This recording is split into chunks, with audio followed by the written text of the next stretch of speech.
Okay, let's talk about this. This is a fun topic. Dimensionality reduction. So, uh, right, we do lots and lots of stuff in this class. All right, so we've all heard this phrase before, big data. I guess since you guys became students, this has already been in the parlance, right? You probably for me, like entered during my grad school. Like I came into a world where the data wasn't big, and then somewhere in the middle, it became big. So when we say big data, what do we mean? Okay, yeah, we mean money and riches. Um, well, academically speaking, which clearly excludes all money and riches.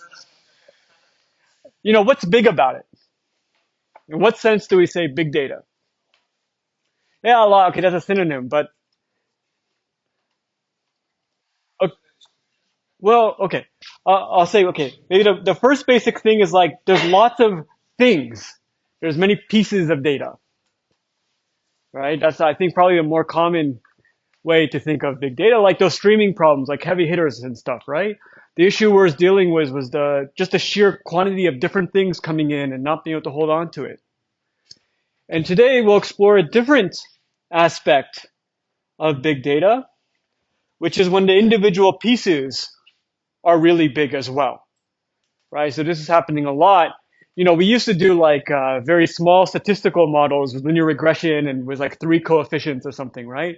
Because those are the days we want to understand the model we're outputting because we're actually interested in the equation. These days, all we want to do is predict yes or no and try to do that correctly. So we just throw everything in there, right? But the everything is now giving you very large vectors, high dimensional data. So let me give you an example. Okay, someone tell me, someone give me a sentence, any sentence.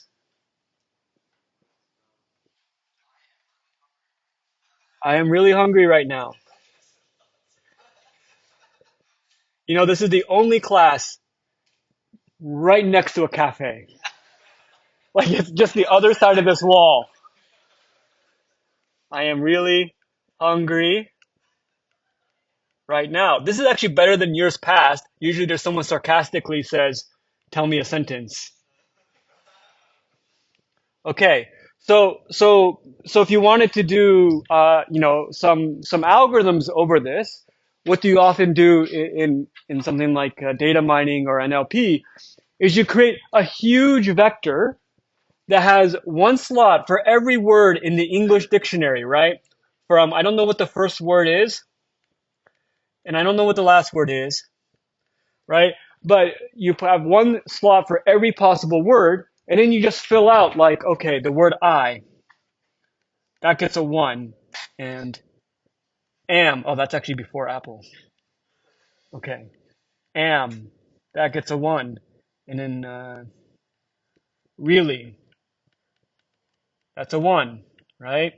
Um, and as I try to navigate the alphabet, so you have this vector that just has ones for all the words and zero elsewhere, right? It's a sparse representation of the words in a sentence. What's the dimensionality of this vector? Yeah, roughly the number of words in the dictionary or something, right? That's not even accounting for things like typos. So, for example, one popular technique is like, oh, okay, I ran this algorithm on words, it works okay. Why don't I instead run it on phrases? So a phrase like, I am really hungry right now, or sorry, a sentence like this, what they'll do is they'll look at all of these, like say triples. I am really hungry, hungry right now. Okay, and they think of these almost like we thought of words previously. So there will be a slot here for I am really, and a slot here for am really hungry, right? So this will have ones and everything else will be zero because the idea is like, oh, well, if I knew the word that came after this word, that actually gives me a little bit more meaning, There's lots of things where a little bit more context is very helpful. So, this is a very natural trick. What's the dimensionality of this vector? It's like dictionary cubed or something, right? So, it's very easy to implicitly generate super large vector spaces. Maybe you're all used to this by now. All right, here's another example.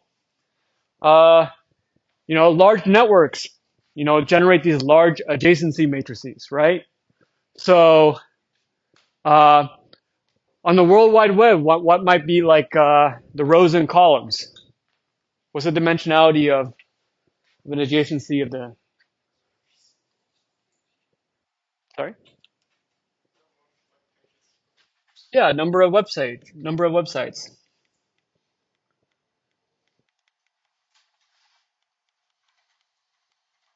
And you might just put a one if there's a link from one to the other, right? And this is very important. Like we analyze this matrix to order search results and stuff, or at least we used to. Now it's a little more ambiguous. Okay, how about social networks? What would be the dimensionality of Facebook? Yeah, right? So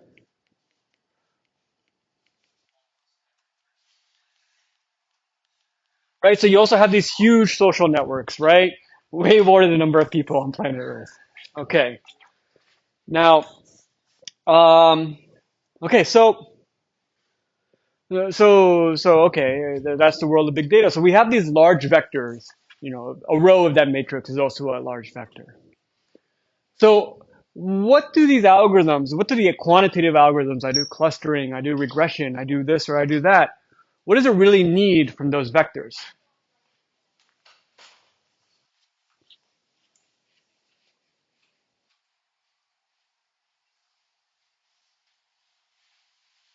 Yeah.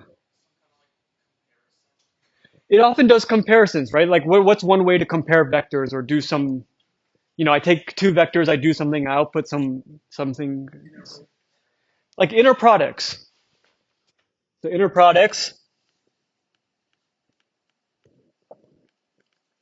this is my notation for inner product. What else? Magnitude. We often care about the magnitude of these vectors, right? That would be the Euclidean norm or something.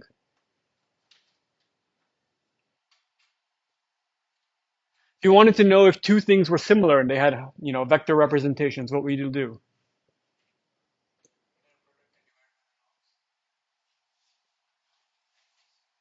You do angles, but I feel like there's another even more obvious. A distance. Okay. Distance is also very common. Angle is like a normalized distance for unit vectors. Okay. So, at some level, if you can just supply these operations, then most algorithms will be fine. You can do clustering, you just need distances, right? You can do regression, you just need inner products, things like this, right? So, so if you can figure out how to preserve this kind of quantity, you don't actually necessarily have to hold on to everything exactly. And maybe if you can also preserve these things approximately for many suitable situations, your solution, when you put some approximation into your algorithm, you'll get some approximation overall. It won't like blow up and get egg in your face. You'll just lose a little as much as you'd expect. Okay, so here's what we're going to kind of show at a high level today. The question is, how many dimensions do you need? Amazingly, the answer is log n. Okay, so let me make this precise. If you give me n points, and my goal is just to preserve the distance between any 2 points, then log n dimensions is enough. Okay, so more specifically, if you want to preserve 1 plus or minus epsilon, you need log n over epsilon squared, is what we'll show today. Right? This is unbelievable. Okay, the idea that log n dimensions is enough for n things, right? That's insane. At least that's what I thought when I first learned this. Okay. Any questions?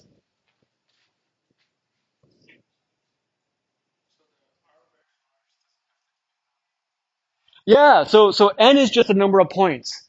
So this is completely independent of the input dimension. So you can do your bag of phrases with a million things long, and it'll be fine. Yeah, it's independent of the input dimension. That's already qualitatively very interesting, right? Somehow you only have this dependency on n. There's no dependency on the input dimension. That's crazy. You're telling me, oh, more complex data, and I don't have to pay more in the output size. I think that's very unusual.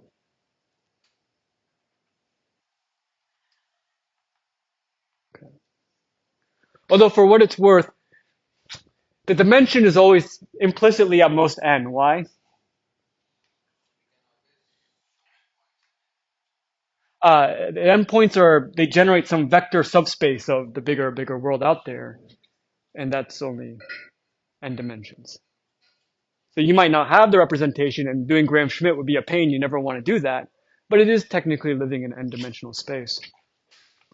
Okay, all right, so pretty cool. Um, Even more spectacular is the algorithm. Okay, you would think I'm going to do something sophisticated, but I'm not. What I'm going to do is I'm going to make in a big matrix A. Okay, and it's going to have whatever's the input dimension. I'll call that D, right? So that would be the input coming in, and the output is going to be this K, which is log n over epsilon squared. Okay, and now all I'm going to do is I'm going to take X, right, and just pass it through A, and AX will be my output, maybe scaled down a little bit. Okay, so it's just going to be a linear map. And what is the linear map? This magical linear map is the silliest linear map in the world. Okay, every single entry is going to be a Gaussian random variable. Okay? So I'm just going to fill up the matrix A with Gaussian random variables, and that's my magical compression matrix. And then with this, what will you get? For any particular vector with probability 1 over polynomial in n, it'll preserve the length of that vector up to 1 plus epsilon factor. Okay?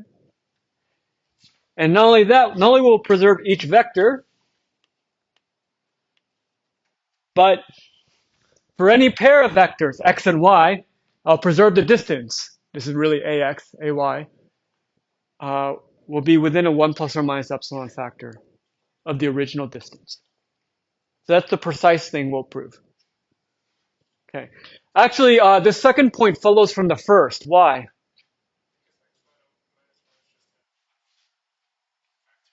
So those differences, x minus y, there's only n squared of them. And, another amazing thing about our matrix A is it doesn't even look at our input. Right? So, yeah, okay, I can also union bound over x and y. Like, A never looked at the input. So this is an oblivious. It's really called an embedding because the math word is to embed it into a smaller subspace. Okay? So the most random possible embedding in the world will get you down to log n dimensions. All right. And maybe the most spectacular fact about this is that if you knew, the basic facts of a normal random variable, this is in fact the most obvious thing in the world. So in fact, if I got it right, Lindenstrass is well, they're both very strong, but Lindenstrass is really a guy in functional analysis, and he does pretty heavy stuff. And once you're sufficiently successful and old, they often put together a book of selected papers from your career. Okay, this paper of his has an infinite number of citations, just like an infinite number. Like I don't think we even have counts of how many people have cited this, but it doesn't make it into a selected works. So okay, so let's see if I can. All right, so that's what we're going to do, and what we're really going to do is learn about normal random variables. So that's our discussion. Okay, so you might have seen this before. A normal random variable is defined by two parameters, the mean and the variance. So it's some random variable where that is the mean and that is the variance. Does anyone know the definition of a Gaussian random variable? What is the official definition?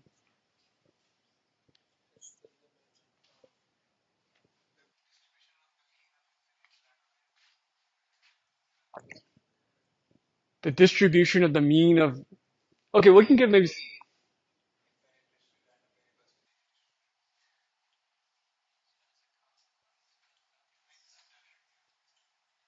it comes out of the central limit theorem. So if I flipped a bunch of coins and I did one for heads and negative one for tails, and I looked at the average, the distribution of the average will approach this one. Anyone else have a definition?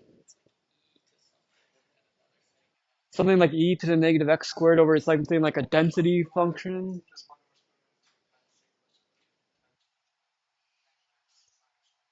Yeah, x minus mu or square root two. Okay. So the operating definition in this class is it is the nicest, most pleasant, and convenient random variable ever. We're going to start from there and work backwards. Okay.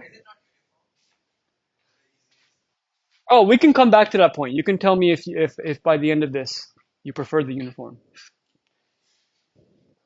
Okay. So, for example, suppose I have a Gaussian random variable x with some mean and some variance, and I shift it over by some alpha. Okay. What is the distribution of x plus alpha?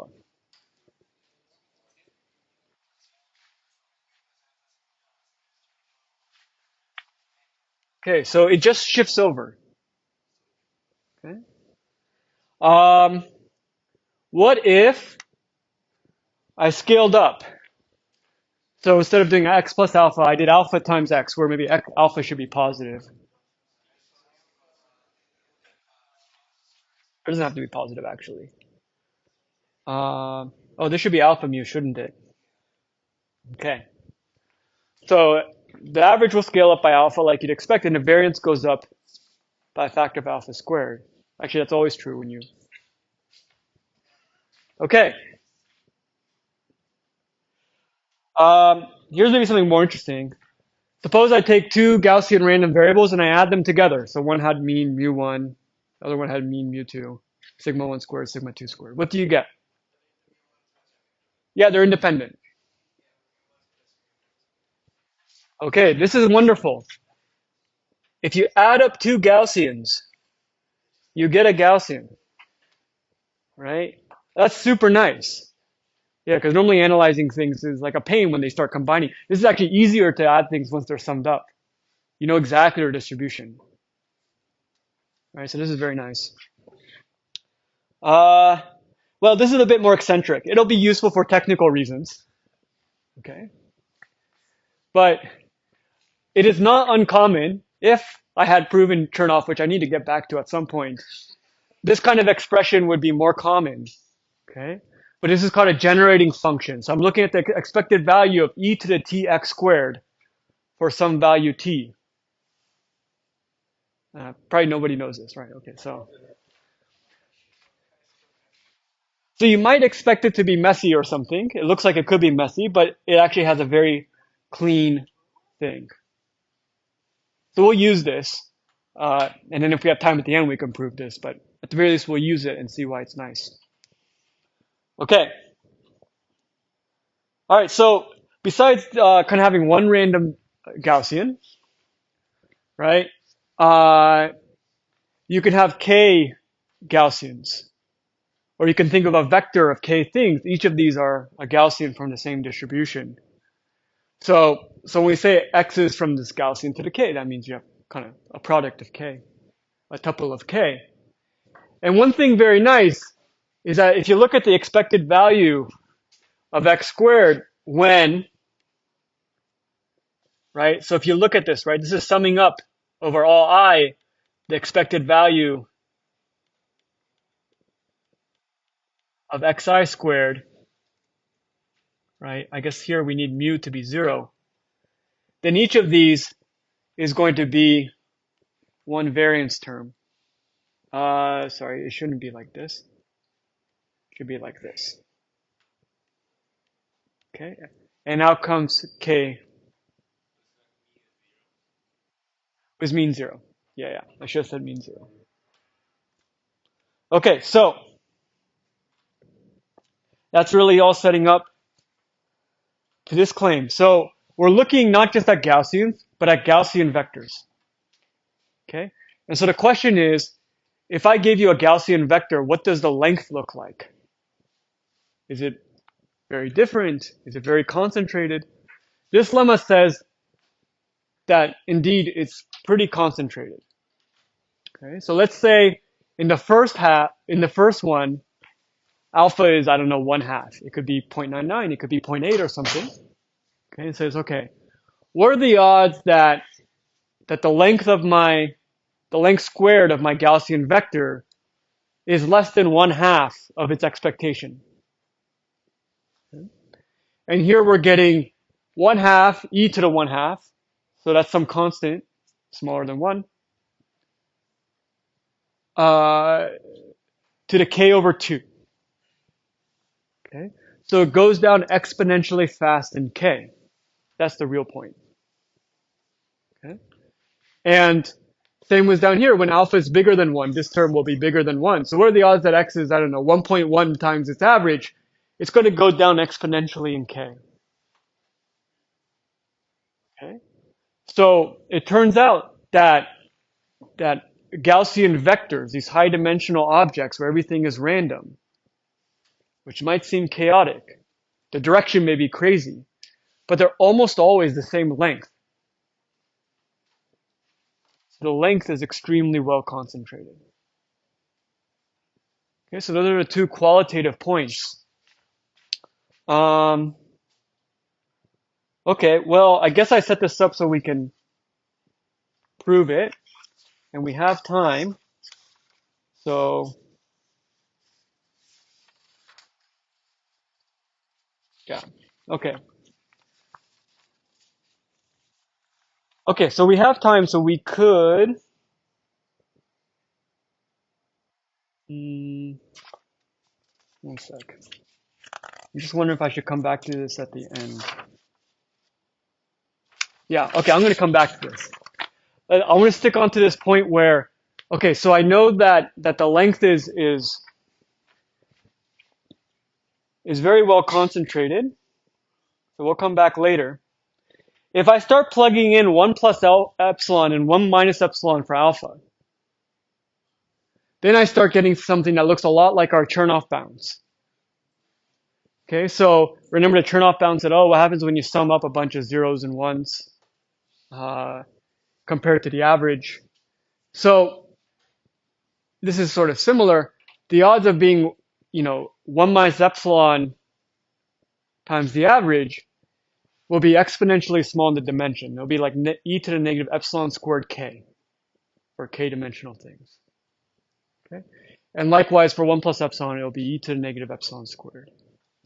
So if we just plug in 1 plus or minus epsilon into alpha here, I can do the calculations, but maybe it's less fun. Then you'll come to the same conclusion. Okay. So I think what I'll do is I'll make sure I hit the punchline, and then we'll come back and do as many calculations as we can in the remaining time. So, yeah, I left some space. That's okay. All right. I've now empowered you with some information about Gaussian random variables. Some of the stuff you already knew. You probably knew that 2 Gaussians added up to a Gaussian. And I also told you that the length of a Gaussian random vector is very well concentrated. Okay. Now I want to show that if I have this matrix A, that's all Gaussian, right? These are all Gaussian entries, and I have my input vector x, which I don't know why we draw it this way. I feel like the input vector x is kind of like going down through the columns, but anyway. And I pump it through to get ax, the length should be preserved, or, and in general, it would be very stable, right? Because a 1 over square root k is just a scaling factor. So even just to show that the length of ax is very stable is really all you need. And then you can, find what the average is, scale appropriately. So the fact that it's even concentrated is already surprising. So y is ax. So I'm running it through a bunch of Gaussians. Y is ax. The length of it so sharply concentrated.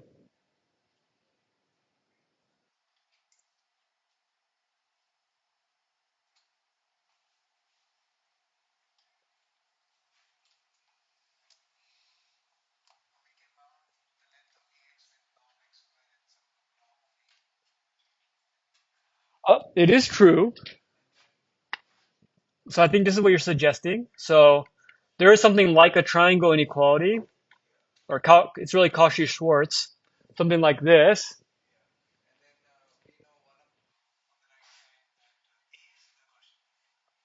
Yeah.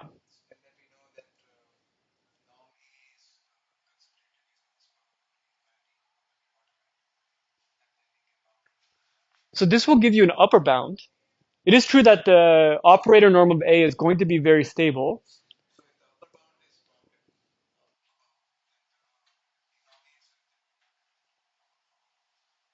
Sure. So norm AX shouldn't get too big, but it doesn't tell us why it shouldn't get too small. It is a good sign that it doesn't get too big because that's necessary. But the claim is that on both sides,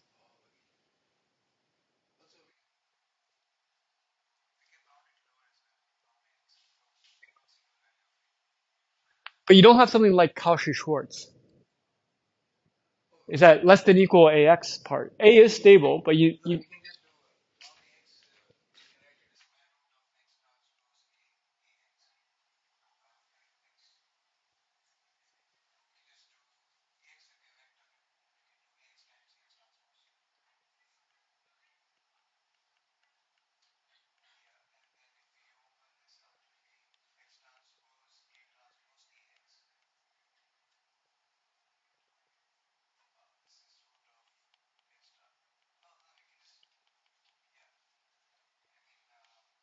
I ran out of white space, so I put you over here.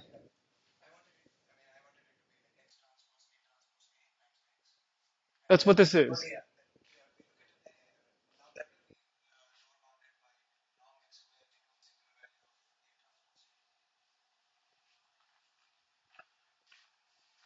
Uh, okay.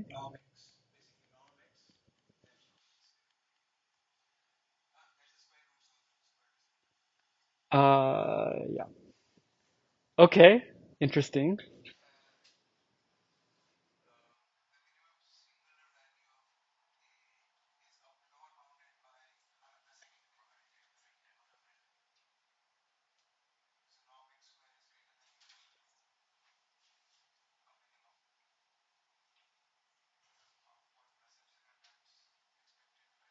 Okay, so why is the singular value?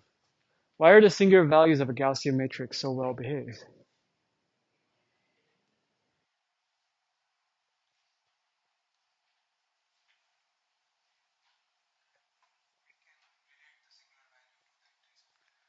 So the singular value of AX, the smallest one is going to be the minimum of AX over all X. And then, for example, A is going to be uh, rectangular, right? So you're going to project lots of high dimensional to small dimensions. Doesn't that mean a lot of things get to map down to zero?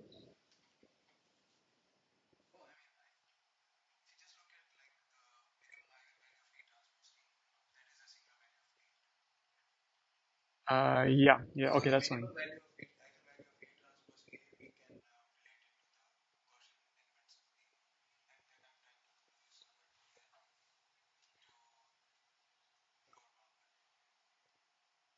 Any luck?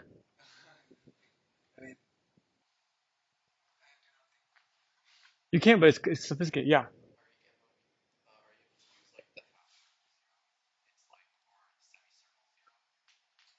It's a free country, but you don't need to.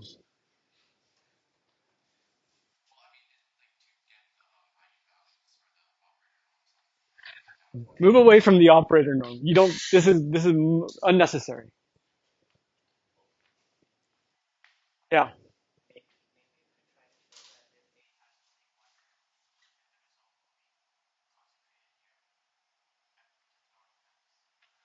Okay, let's try that. Let's try looking at. Okay, let's just look at one of these rows. The first row. Okay. So I'll write A1X, where A1 all the entries are Gaussians, maybe scaled down or something. But let's just say there's 0, 1 Gaussians. So what does A1X look like?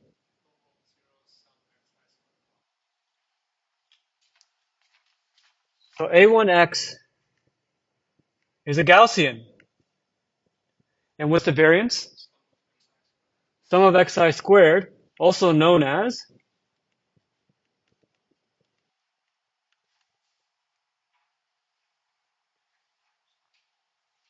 the Euclidean distance squared. Sorry, yeah, not significant. Okay, so one of these rows is distributed like a Gaussian.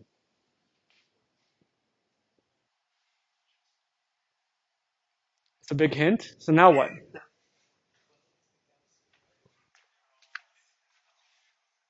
Sorry?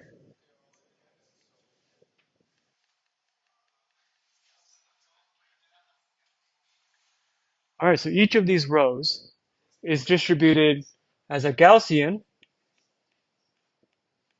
with variance. Oh, that's hard to read, isn't it? Um,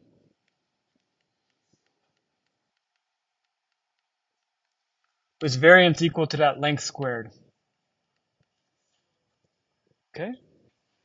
Okay. And I wanted to know the length of this output, right? The Euclidean length squared.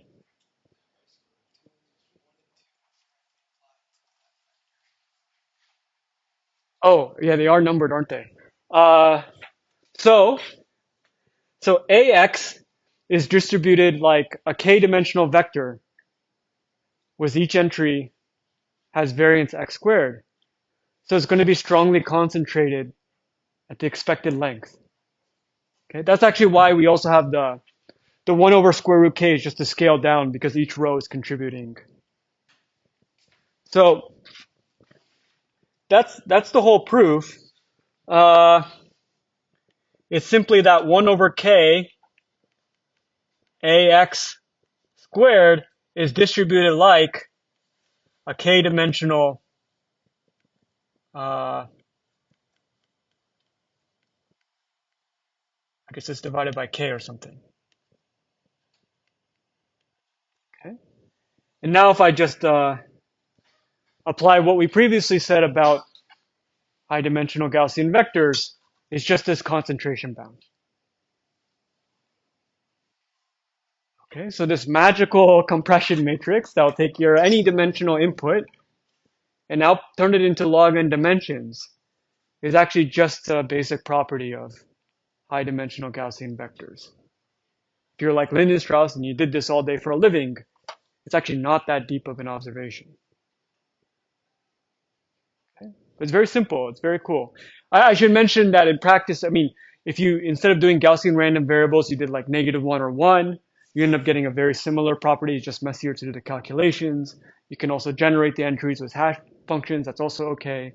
You know, so you can make this a little more concrete. You can do sparse versions. Yeah.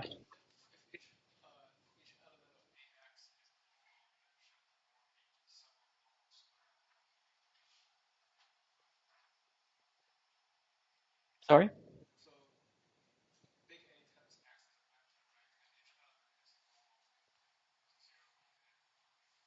Oh, okay. Sorry. I should have wrote like this.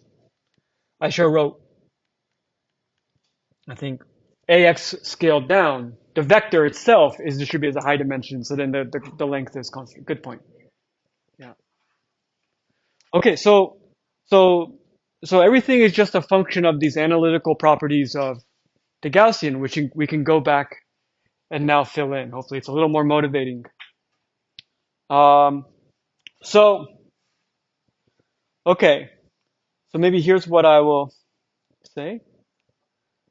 First, this is the formula that uh, satisfies the ensuing properties. Okay, you might have seen it before. It's a density function. So it's sort of like saying what's the probability of being exactly the value of x. But actually that doesn't make sense because any particular value will occur with probability 0. So what you do is you pick some interval like between zero point 0.3 and zero point 0.4 and say what are the odds that the point lands in this interval? It'll correspond to integrating this function over. So it's still, you can still integrate it and get a more meaningful quantity. So it's like an point-wise probability, but not exactly the same. But it's not such a big deal.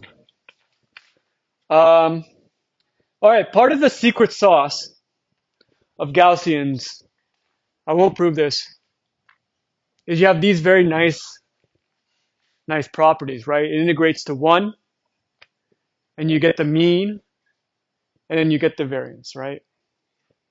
I mean, this is just double checking at the mean and variance, right? And you can reverse it, right? You can say, oh, f should satisfy these things and try to come up with a function. You might come up with a Gaussian. Okay, so I want to focus on the high dimensional aspects while we have time. I'll take as given this lemma, and we'll see how it comes into play. Okay, this very nice moment generating function. Okay, so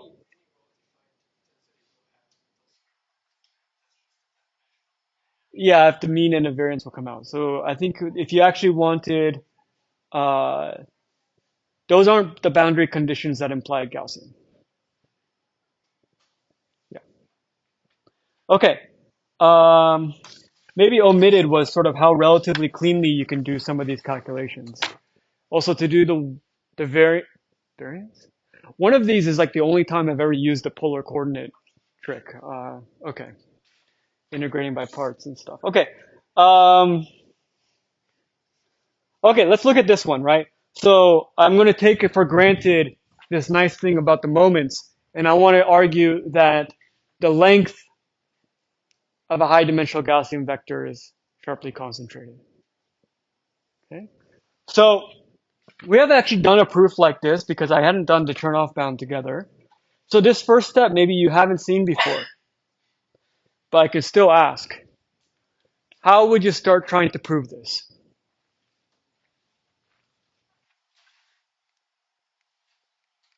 Start with the left-hand side.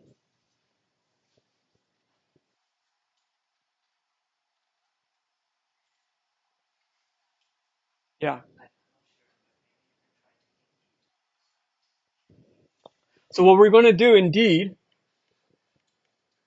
is we exponentiate both sides for a parameter t to be, yeah. So one sec. So this is supposed to be k, and I'm also going to assume that sigma squared is equal to 1. So I'll just scale down so that the notation's a little bit simpler. So that means the expectation is k. Okay, so e to the negative t alpha k. So what's this kind of doing? Well, we're claiming that it's going to be very well concentrated. And I don't know. Well, okay. So, yeah, okay. So we exponentiate both sides and right, right. Okay, so t is to be determined. Now, and t is greater than 0, so that's why the inequality flipped. Okay. All right, so all I know is that t is bigger than 0. And now what should we do?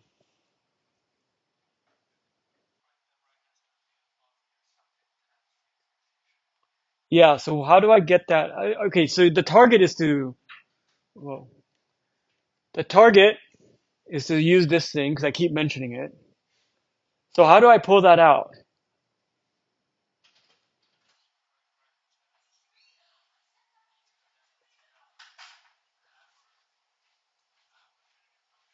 Well, maybe I'll point. So remember, there's some expected value, right? So how am I going to get expected value out of this? I'm looking at a probability of an event right now. Okay, we'll use Markov's inequality. It really is. That's also true. It's just Markov after exponentiating. I guess e to the t alpha k.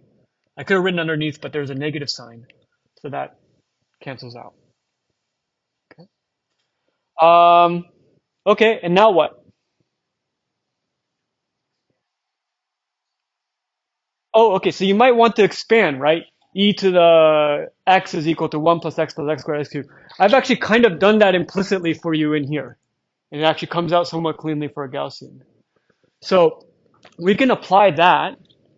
Uh, and since t greater than 0, so it's really negative t, where t is bigger than 0. So that's less than 1/2. So then you get, uh, oh, yeah, I should also note that this is actually exact, which is pretty cool. Doesn't happen that often. Oh, okay, I missed a step. So because they're independent, and this is a really important step before I can apply this, we can break it up into a product. Okay. And now I can apply this moment generating function and get 1 over 1 plus 2t k over 2, that's a 2t, e to the alpha t k. Okay. Obviously I chose t because it looks exactly like a plus. Okay. And so you get something like e to the k alpha t minus 1/2 log 1 plus 2t. Okay.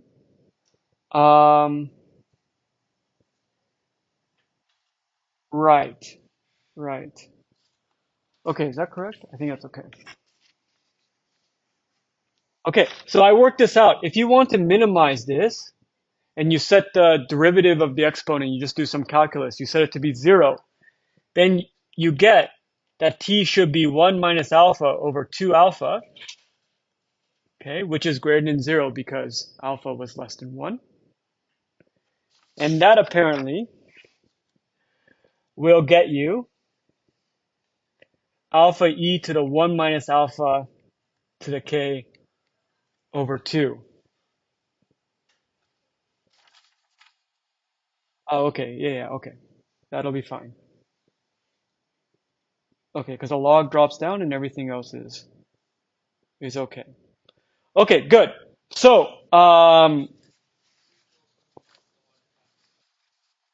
sorry? T should be less than 1/2, but actually we are applying it to negative.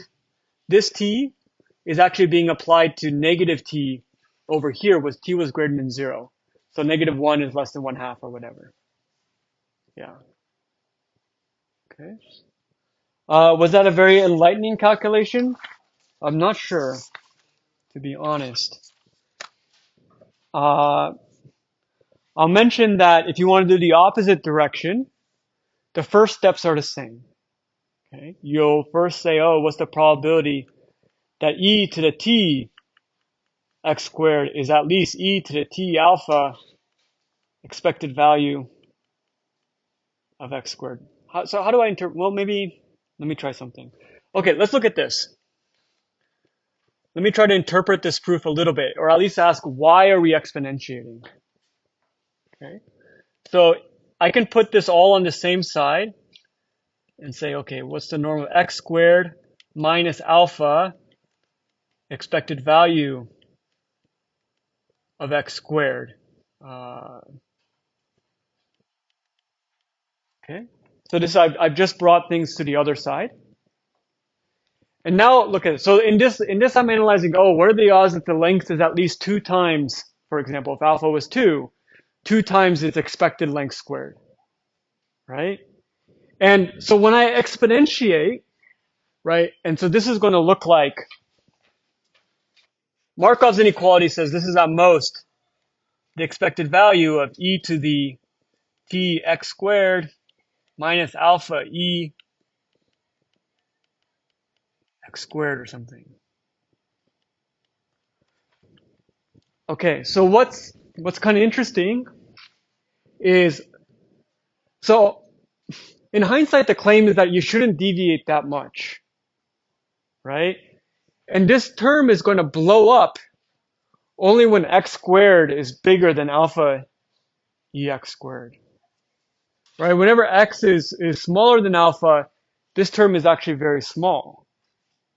So you can see that like you're really amplifying the situation when x is deviating a lot, right? You're kind of taking Markov's inequality and you're putting it on steroids.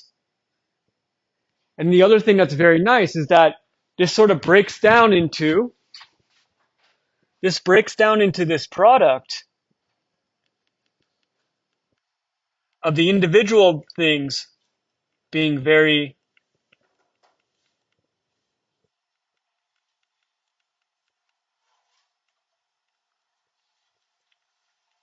large, right? So you're also not going to get that huge penalty from a huge deviation from any individual one with high probability because they're all pretty small.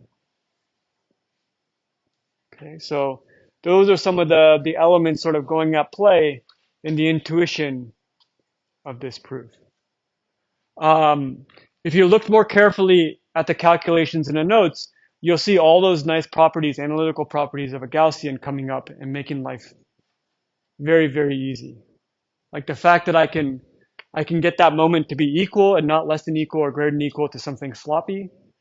Like you usually don't get that for free, but there's something nice about that density function and the way when you do the calculus.